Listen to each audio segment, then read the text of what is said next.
Kür çayında suyun səviyyəsi artıb, bəzi ərazilərdə daşaraq təsərrüfatlara ziyan vurub. Çayın Sabirabad rayonundan keçən hissəsində bir neçə ərazidə suyun səviyyəsi əsas mühafizə bəndinə çatıb.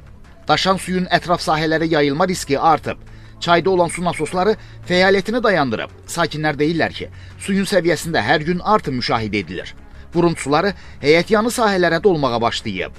Kürün Salyan rayon ərazisindən keçən hissəsində də bənzər vəziyyətdir. Sakinlər deyirlər ki, aşağı və yuxarı Noxudlu kəndləri ərazisində su daşıb. Sakinlər təhlükə olan yerlərdə qabaqlayıcı tədbirlər görülməsini istəyirlər. Mövcud vəziyyətlə bağlı Kür və Araz çaylarında bəndlərin istismarı idarəsinin baş mühəndisi Əskər Salahov bildirib ki, son vaxtlarda Kür çayının səviyyəsinin qalxması ilə əlaqədar hər hansı bir narahatlıq yoxdur. Çay mühafizə bəndindən aşağı səviyyədə axır. Əhali üçün heç bir təhlükə yoxdur. Əsas mühafizə bəndləri ilə bağlı da hər hansı bir problem yoxdur. Ərazi nəzarətdədir.